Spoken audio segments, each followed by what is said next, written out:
Vamos dar aula de cilindro. Aqui nós temos um círculo. Essa arruela tem uma marcação aqui do lado e nós vamos usar ela. Vamos girar usando ela como um eixo e aqui nós temos uma elipse. Vou virar essa marcação e girar e temos uma elipse num outro sentido, como aqui na vertical.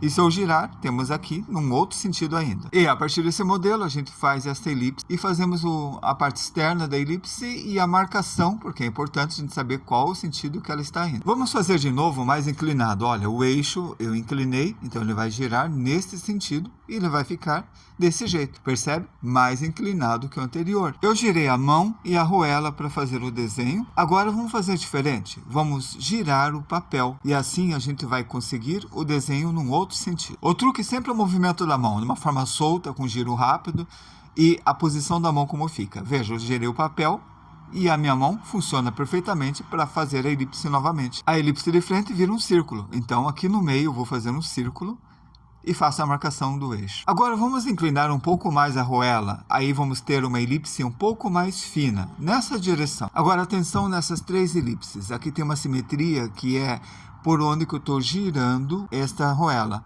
Então ela está larga para estreita, para mais fina. Se eu fizer isso num outro sentido, ela vai rolar sobre esse eixo num outro sentido. Uma elipse pode ter um eixo maior e um eixo menor. O eixo maior fica desse lado, onde que ele gira, e o eixo menor é esse que aumenta e diminui de acordo com o giro. E o resultado é uma elipse mais fina. O eixo maior fica no mesmo tamanho, mas percebe, o eixo menor reduz mais ainda nessa linha de simetria. Então você tem o eixo maior aqui, o outro eixo maior, mais um eixo maior, eixo menor, menor, menor, no sentido da simetria. Então a outra vai ficar com o eixo menor ainda, já que está reduzindo. Agora é só ligar as laterais, já que eu tenho a linha de simetria, vai ser uma paralela à simetria e você vai formar um cilindro como esse daqui. Veja, aqui tem uma elipse e esta elipse é parecida com esta e a outra é parecida com essa outra aqui. Não está claro? Eu vou reforçar, deixando mais forte. Nós vamos formar um desenho parecido com o objeto que eu acabei de mostrar. Esta parte do objeto tem uma elipse com um eixo maior e essa tem com um eixo menor, que significa que este vai ficar aqui embaixo e o outro aqui em cima. As laterais do cilindro serão no mesmo sentido do eixo menor. Então podemos fazer um cilindro inclinado só seguindo essa regra e fazendo uma elipse maior na parte de baixo. Essa elipse tem um eixo menor e a outra tem um eixo maior. O que estamos vendo é a perspectiva clássica com ponto de fuga. Significa que quando você tem esta arruela e eu puxo sem inclinar, você vai ver uma mudança de ângulo de acordo com a posição dela. Percebe? Ela vira uma elipse. Eu não estou inclinando, ela está a 90 graus com relação ao papel. Se eu puxar num outro sentido, ela também vai inclinar em relação à câmera. Para entender melhor, veja esta teleobjetiva. Ela praticamente é um cilindro. Aqui nós estamos com um traço curvo e do outro lado tem um traço curvo também. E no meio tem um traço reto, exatamente como eu mostrei no movimento da arruela. Então deixe-me desenhar aqui para mostrar como que fica o desenho disso depois de pronto. Vamos fazer esses dois arcos também.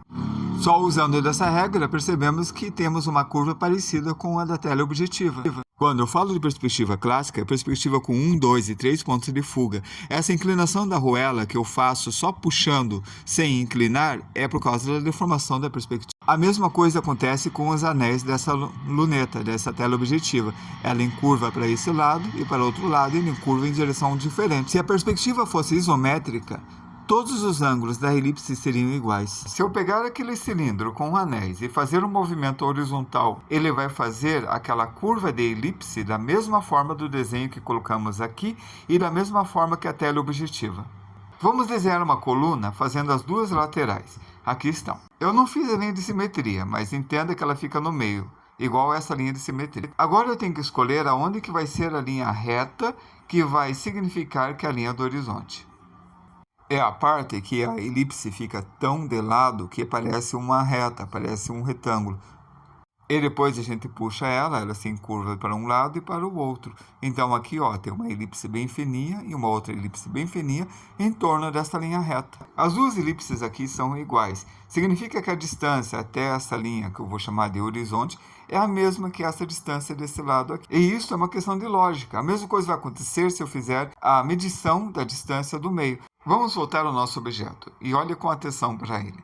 nós temos 3 anéis. A distância entre esse anel e outro anel, nesse sentido, é a mesma que desse anel até esse anel.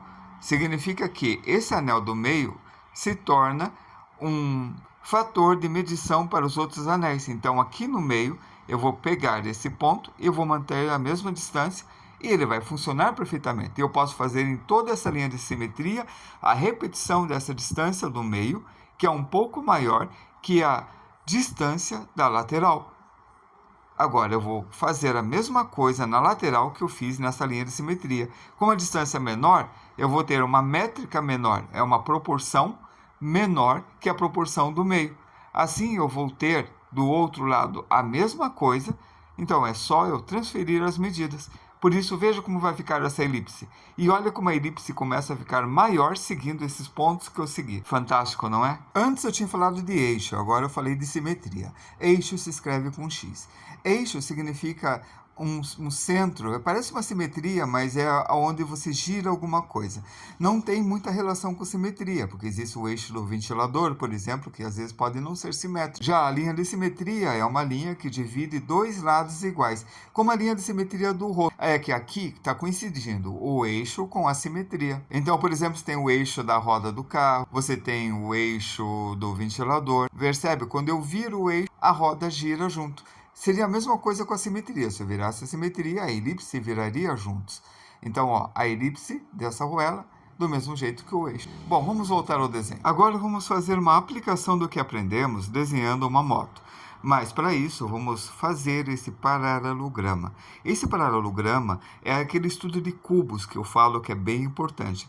Então, nós temos uma caixa, que eu estou fazendo algumas divisões. Nesta caixa, nós temos o encaixe da elipse. Veja, ela vai encaixar inclinado. O eixo menor vai coincidir com a perspectiva das laterais da caixa. E isso não é coincidência. O eixo menor vai inclinar junto da perspectiva dessa lateral. A mesma coisa vai acontecer com o eixo, que é a simetria daquela elipse, o eixo menor. Percebe que ela coincide o eixo menor com essa lateral. Vai acontecer a mesma coisa com a elipse lá de trás, que é um pouco mais estreita por causa da perspectiva. Então, da outra roda, também ele vai receber o mesmo tratamento.